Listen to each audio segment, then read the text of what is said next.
Hey everybody, what's up? Welcome to this episode of Elevated Office. This is Season 1, Episode 9. My name is Eric McGrew. I'm the host of the show.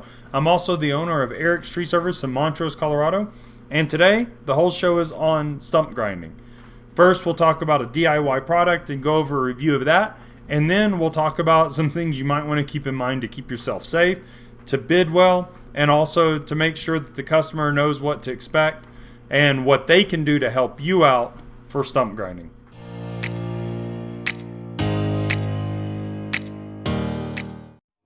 So today's product is a little bit different because usually I'd be going over like products that I bought or whatever and I'm talking to you about them.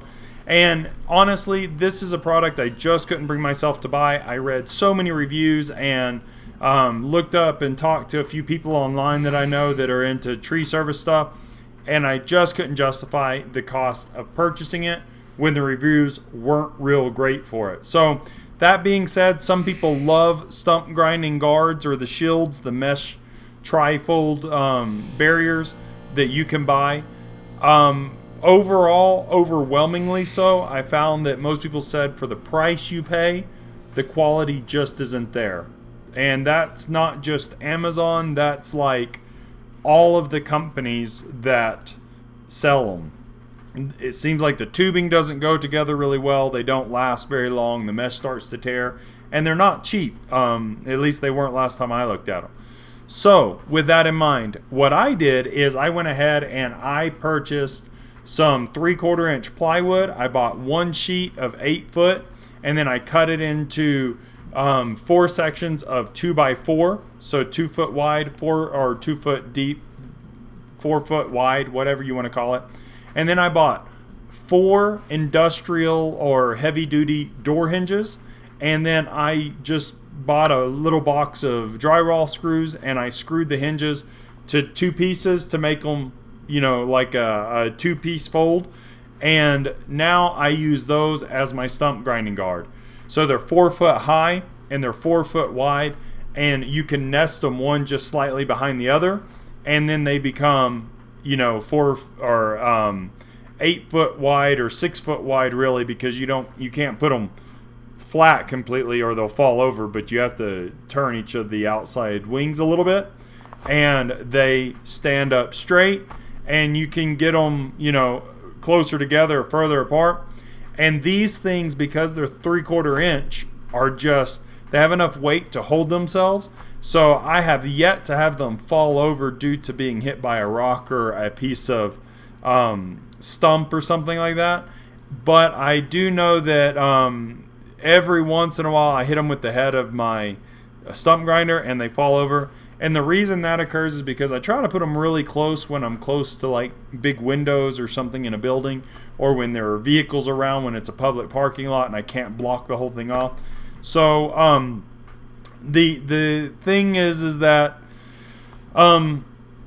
you have less stability when they are 2 panels with a hinge in the center versus if it was 3 panels with 2 sets of hinges, if that makes sense. So you could design them that way if you wanted. I didn't want to do that for multiple reasons. One reason I didn't want to do that was because I felt I got more functionality and adjustment with them being just 2 panels with hinges on them. And then I could slide them in when they're nested and slide them further out to give barriers. I also felt like I could angle them differently and protect debris from flying out and things like that. Also, I felt with 3/4 inch plywood and the hinges, not that it's so heavy you couldn't pick it up if it was a trifold panel, but it would definitely be much more cumbersome. It's already heavy enough carrying around a 3/4 inch plywood, 4x4 sheet basically that's folded in half. It's not the most heavy thing ever for sure. I pick up logs heavier than that, but considering the size of them, they do become cumbersome a little bit. And out here we get afternoon winds almost every day that pick up to the 20 or 30 mile an hour range, and carrying that kind of big 2x4 sheet, because it's folded in half, with 1.5 inch thick plywood basically when it's folded in half, it becomes cumbersome to say the least to carry it around especially like some of the areas I have to be in. I have to carry them a number of hundred of feet to get them to where I want them to be, and then I have to set them up. And when you have two of those, it gets, a little bit heavy. So that's definitely a con to them. They are heavy.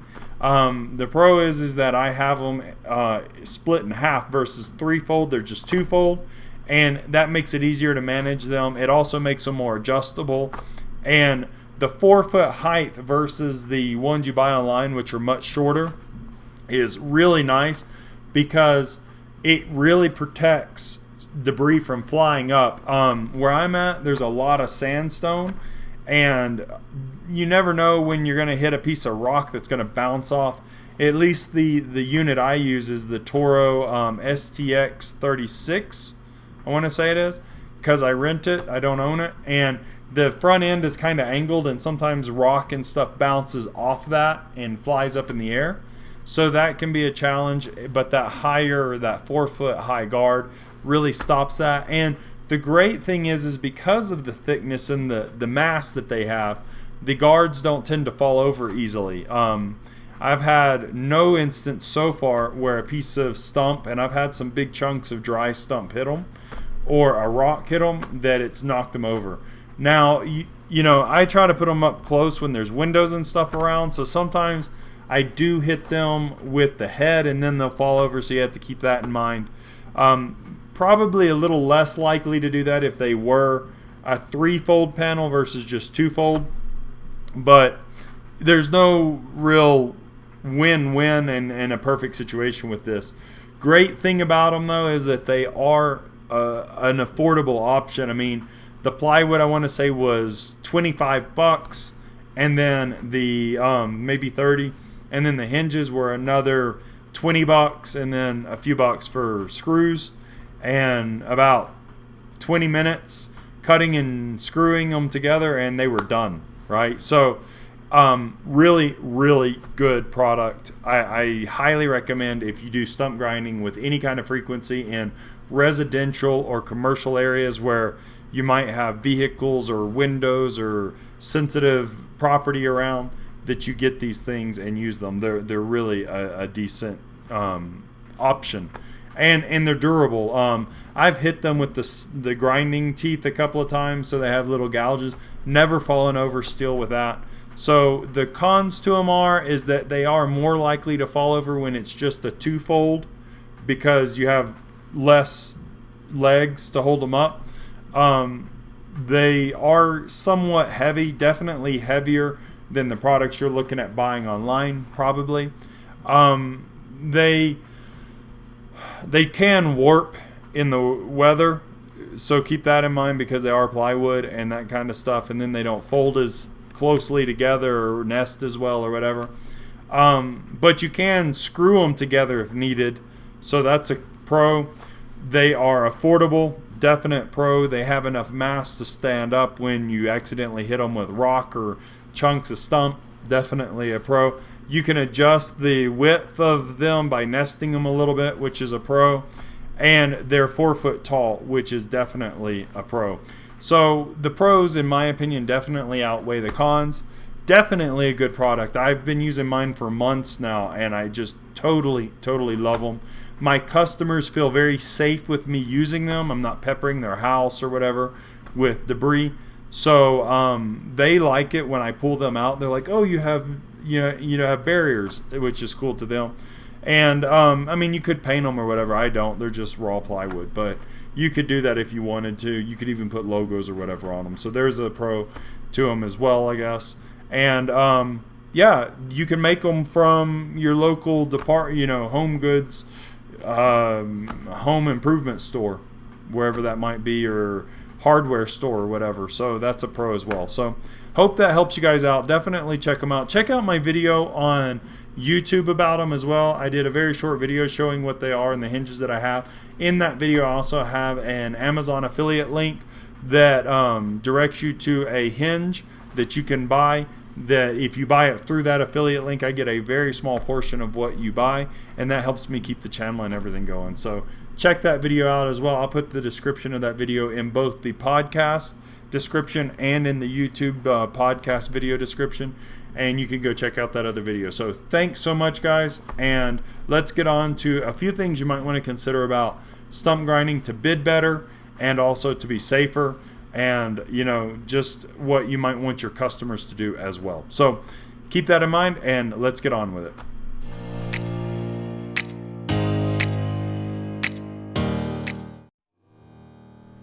Alright, so with stump grinding, honestly, I kind of go back and forth as to whether or not it's really worth me doing or not. For me personally, it's two reasons. One, I don't own a stump grinder. I just don't have enough people willing out here to pay for stumps to be ground, in my opinion, to justify the cost of a $26,000 machine.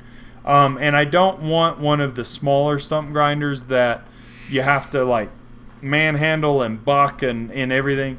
So that brings me to a very key point about stump grinding. If you haven't thought about it, think about this. Stump grinding is an extremely dangerous part of tree service. In fact, for some people, your insurance may charge you more to cover stump grinding. That's what I was told by an insurance agent. He did an estimate for two different arborist insurance companies for me, and one wanted to know if I was going to do stump grinding.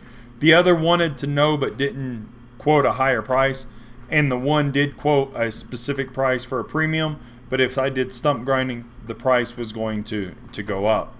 And I asked why, and they said basically for, I guess, three reasons in their minds. One is that they considered a piece of equipment that is not hand tools, right? It's not quite heavy equipment, but you know what I mean. It's not just a hand tool. Two, so they considered it to be dangerous to use if somebody didn't know how to appropriately use it, or it could fly out of control or whatever, I guess, in their minds. Two, it throws a lot of stuff everywhere, right? So if you've ever done stump grinding, you know it throws a lot of stuff.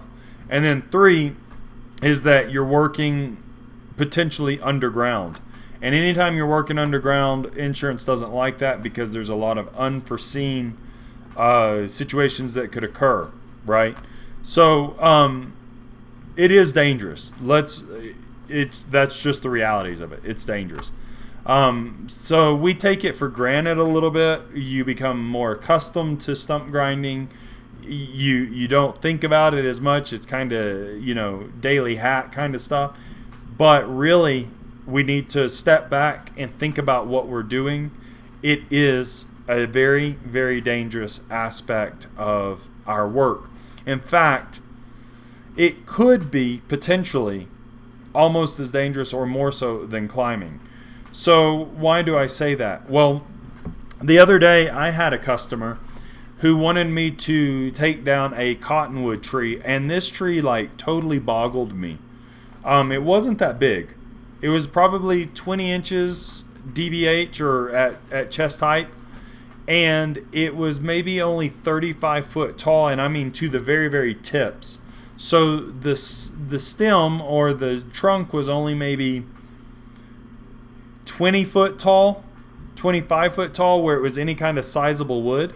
And then of course the rest were, branches that were secondary or tertiary running out. So she also said, well, I've got a lot of roots in the yard I want chased because they're unleveling the yard. She trips on them, the dog trips on them, different things like that. And they're growing toward the house, and she didn't want them to mess with the foundation and different things. And I said, okay, no problem. So I gave her a bid, and it ended up working out. But here's what I found. So I take down this tree that's only 35 foot max. It may have been 30 foot wide max. It wasn't a huge cottonwood at all. But the root system under this tree was insane. It was as dense and as hefty as a lot of root systems I see on like 60-year-old or 80-year-old cottons. No joke. I saw roots that were every bit of 6 inches in diameter, 5 inches, something like that. And not just one, but multiples running across the yard, like 3 inches under the ground and all that stuff. And I was chasing these things all over her backyard, okay?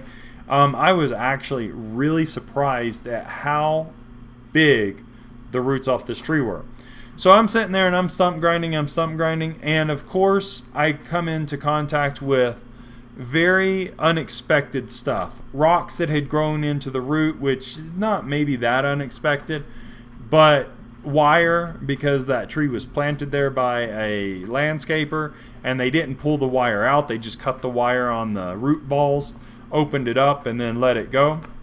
So I'm flinging wire and different things, which unexpected is relative. I know these are situations that you might find, but for a lot of people it's stuff that they wouldn't expect to find.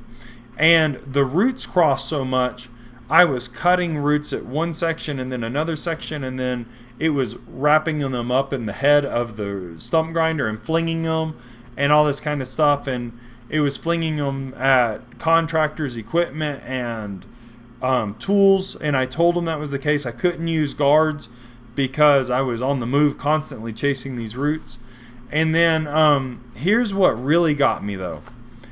I was smart enough to ask before I started stump grinding a few days early, are there any neighborhood lines running through your yard? And she says, oh, now that you think about it, there is a gas line here. And I was like, well, that's good to know. So I don't know what it's like where you live, but where I live, I was told that until a few years ago, there wasn't a real significant push on standards for a certain depth of like gas line under the ground.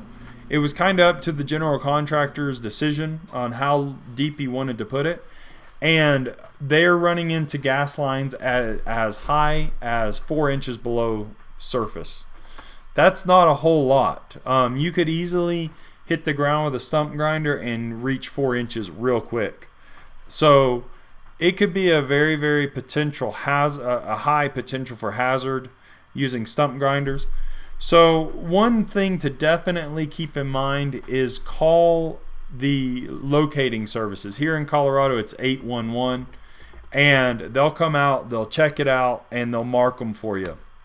Don't forget to explain the situation to the house, the homeowner. For instance, here in Colorado, you're not supposed to get within 18 inches on each side, or a 36-inch distance total of the marks. And I usually stay a good 20 to 24 away, just to make sure.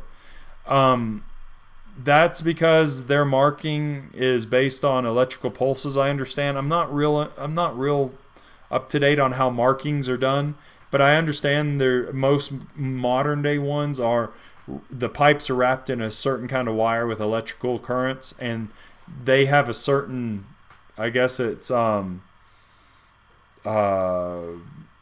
frequency or something that they put out, and the marker finds them, and that's how they do it.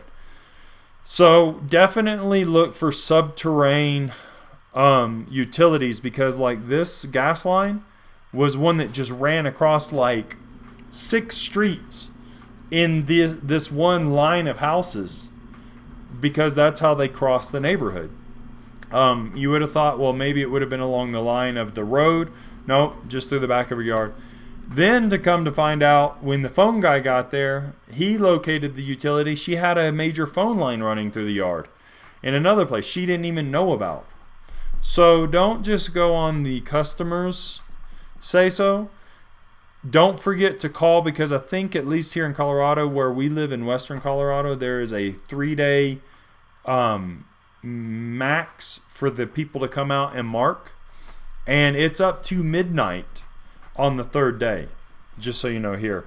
So call, check, see what the location service says to you and what their expectations of you staying away from the marks and all that stuff are. And then here's another thing I didn't realize. So I used to run a sign installation company for pylons for like gas stations and shopping malls and stuff. And we had the utility services come out and mark their stuff. Well, where I used to live in the city, it just seemed that they all contracted the same group of contractors. So it seemed, because one guy had come out and he'd mark like everything: water, gas, electric, phone, all that stuff. Here it's not that way. Each utility contracts their own guys, and then you have to wait for all 4 guys to come out and mark or whatever.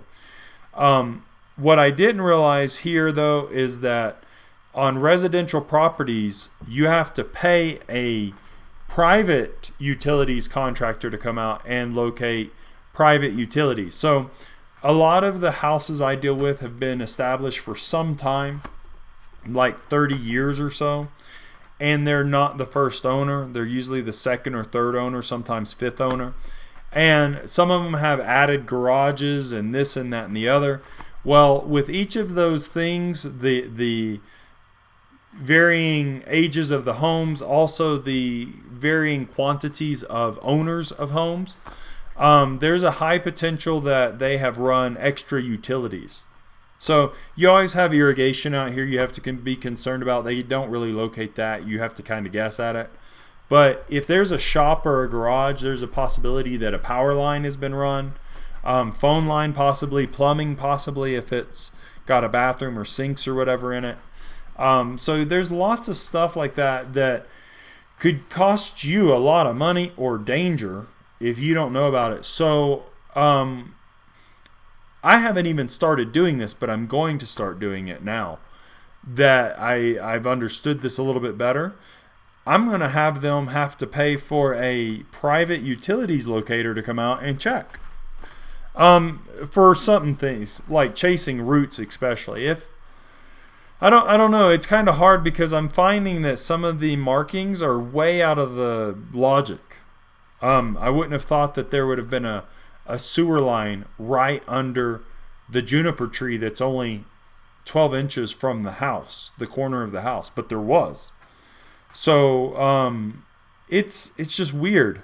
So I'm starting to rethink. I used to just kind of guess, well, there's septic, there's the water tap, there's the power box. Surely it would be like within this or that, but that's not always the case. There could be that they have the one main connection to the house from the box, but that box could be a connection point for the main line coming through the neighborhood is what I'm finding out. There's all these little things. Since I'm not in those industries, I've never been in those industries, I was just kind of taking them for granted. But I'm not going to do that anymore because last thing I want to do is hit a main power line while stump grinding. That'd be awful. Or gas line or water line. So I'm going to start telling my customers, look, you need to call them so many days in advance. They need to come out here, and I'm not going to do the work until everything's marked and secured. And you have to pay the cost of whatever it is for the private utilities locator. Out here, the contract utility, the main utility companies, they don't charge for the service because it's part of this promotion dig safe thing. Call before you dig, whatever. Locate before you dig, that it's been called in different places, whatever. So keep that in mind. Just a suggestion, because you could really rack up some major problems if you run into stuff.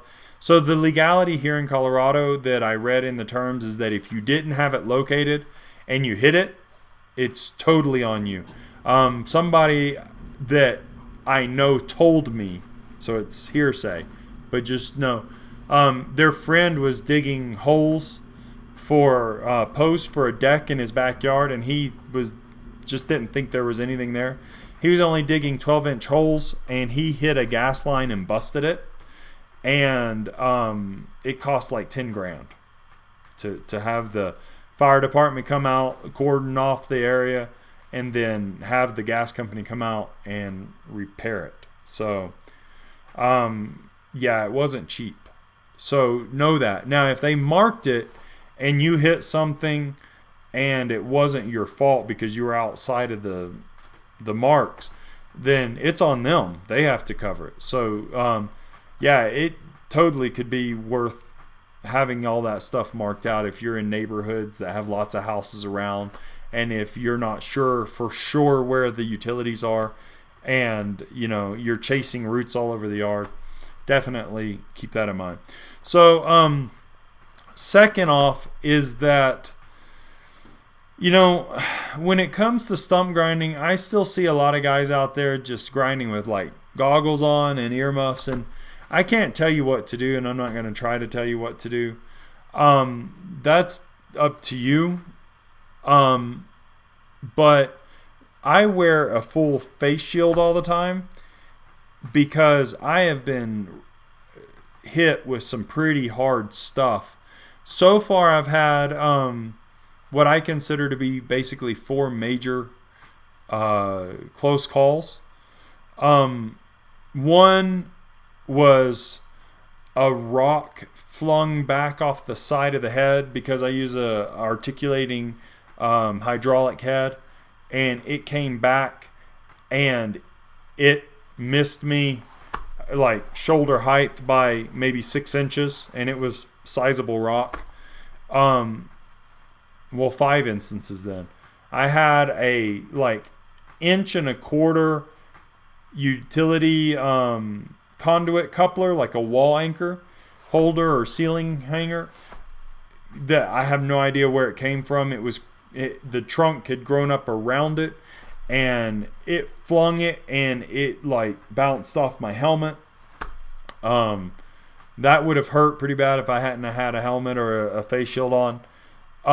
Then I had an old rotted stump, had been rotted for like, I don't know, probably a good 15 years. It was decaying everywhere, and it was hard, so it wasn't shredding off. It was just peeling off in chunks. And a big chunk of that, like this big, came and hit me directly in the face shield, and it really rattled me. It almost knocked my helmet off, and I was seeing stars there for a little bit with that. And then one day I was doing a big job. I think I ended up grinding like 18 or 20 stumps for this person. And the smallest was like 20 inches in diameter to the biggest being like 13 feet in diameter. And a couple of the stumps were over in this old play area where they had old kids jungle gym set that was made out of like timbers and wood and metal posts. And the rungs of the ladder to climb up had decayed off and fallen. And I didn't know one was in the sand under the thing, and I was grinding a stump, and then all of a sudden I hear this thump, and then a like 14-inch pipe or tube that had been flattened on the ends to bolt it through comes flying past my head, within a few inches, literally like maybe 4 inches of my helmet. So those are all unknowns under the ground that you might run into or hit or whatever. But the fifth thing that I've had happen a couple of times is I've had this machine hit something underground, like another root. Sometimes it's just bigger than what I expected, and it dug in too deep because I didn't expect that big chunk of meat to be there, and the thing bounces back on me, and that's it's very cumbersome because it's on tracks, the one that I use is, and it doesn't have any suspension, of course, because it has to be planted, and it rocks back and it like hits me in the waist or chest, and it's like, dang, that really hurt, and it almost knocks you down.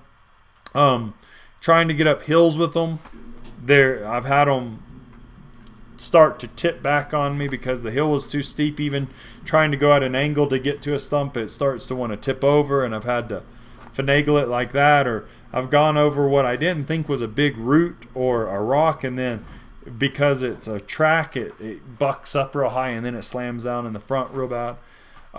So all of that, the Toro, at least, it's not like a mini skid. You're not actually standing on a platform. You're literally walking on the ground behind it. So the problem is when it moves, you don't always move back when it's rocking back at you. So it can catch you in the legs and kind of hyperextend your knees if you're not careful. So that's a challenge with them. And then, of course, just trying to work close to buildings and stuff. You don't want to hit the building or the fence or whatever with the head. So, I think that when you're using stump grinders, at least for me, it's a really good idea to I've actually just started bidding like I was going to climb for the day. I know some people do by the inch. I found that that's a very, at least for me, it's not foolproof by any means, because if I go by the inch and it's a 13-foot stump, it gets to be a huge cost, and that's not uncommon for me out here, because I go by where the stump the stump goes into the ground, and then 12 inches out from where the dirt touches the wood, the bark on the root flare.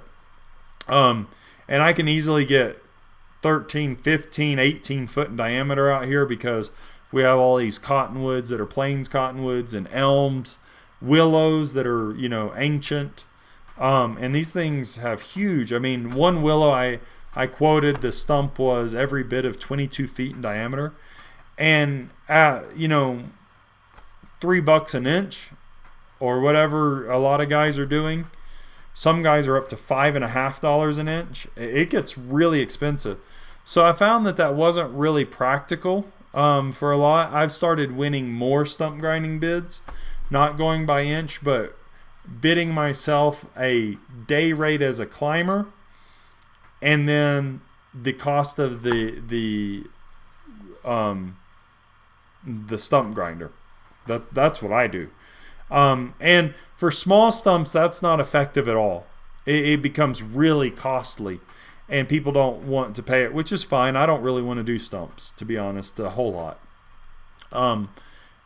And the big stumps, it gives me a heads up, an edge in some cases. So that system isn't foolproof either. Renting a stump grinder, definitely not foolproof. I mean, I could go get like a Vermeer or a Toro that's one of the, rigid ones with the small head on the front, and you dip it down into the ground and you lower it by the handlebars.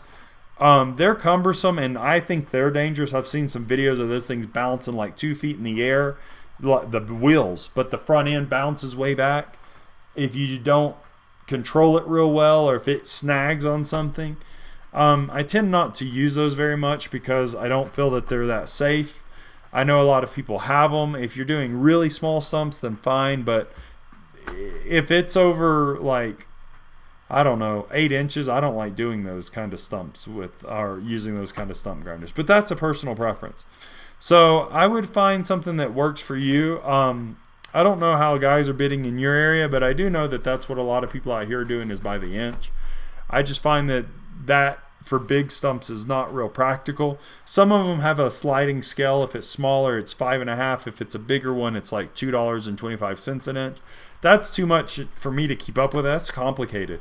If I'm willing to climb a tree for a certain price per day and do the saw work and everything with it, then I'm willing to run a stump grinder for that same price all day long if I have to. That's just my theory on it. But you guys can figure out what you want to do. But I'm definitely making sure that I wear, good, like I wear composite toe boots when I'm doing groundwork, not steel toe anymore, just because of weight and comfort and things. By the way, I love the Timberland Pro boots. I'll do a review on those. Love those things. But yeah, with stump grinding, I definitely am looking at a number of factors. So let's go over some of the factors I'm looking at.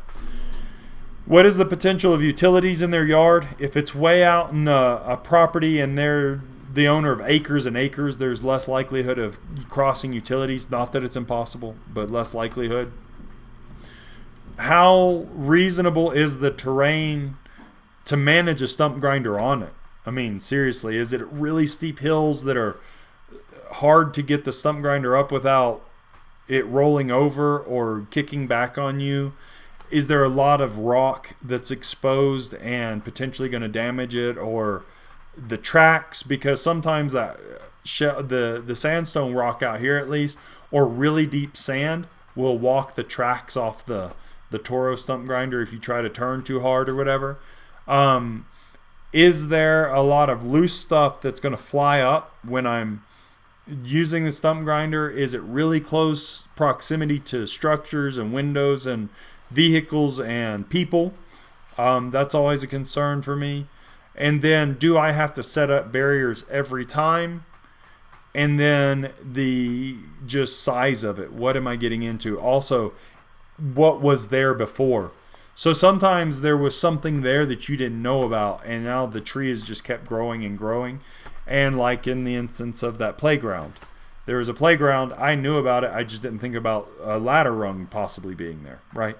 So there's that, and then there's also issues or situations where there could be old anchor bolts or foundation pieces. Try to get as much information about where you're grinding at and what you might run into, and when in doubt, make sure that the client definitely gets the utilities marked so that they can you can do that safely. So hope that helps you guys be safer. Oh, don't forget your safety equipment. I always wear gloves. Those things get rough on your hands with time. And then I always wear my I wear a Protos Fanner helmet, or a Fanner Protos helmet, sorry. And it has the face shield and the earmuffs, and I wear safety glasses under there. Always use that, and then my composite toe boots. And then make sure that you guys have the utilities marked, private and commercial utilities. And figure out what the best bidding system is, whether it be per inch or by the day. So hope that helps you guys have a better idea of what you might want to look for when you're bidding your stump grinding. Never underestimate the danger of what we're doing with stump grinders. It's not a safe thing. It's just we manage it well, or at least we hope we do. So don't ever get complacent with it, and I hope this episode helps you guys out. Thanks for stopping by and checking it out. Don't forget to check out my Instagram, which is at Eric, ERIC_MCGREW. You can also check out my YouTube channel. I'll have a link in the description, in both the podcast description and the YouTube video podcast description.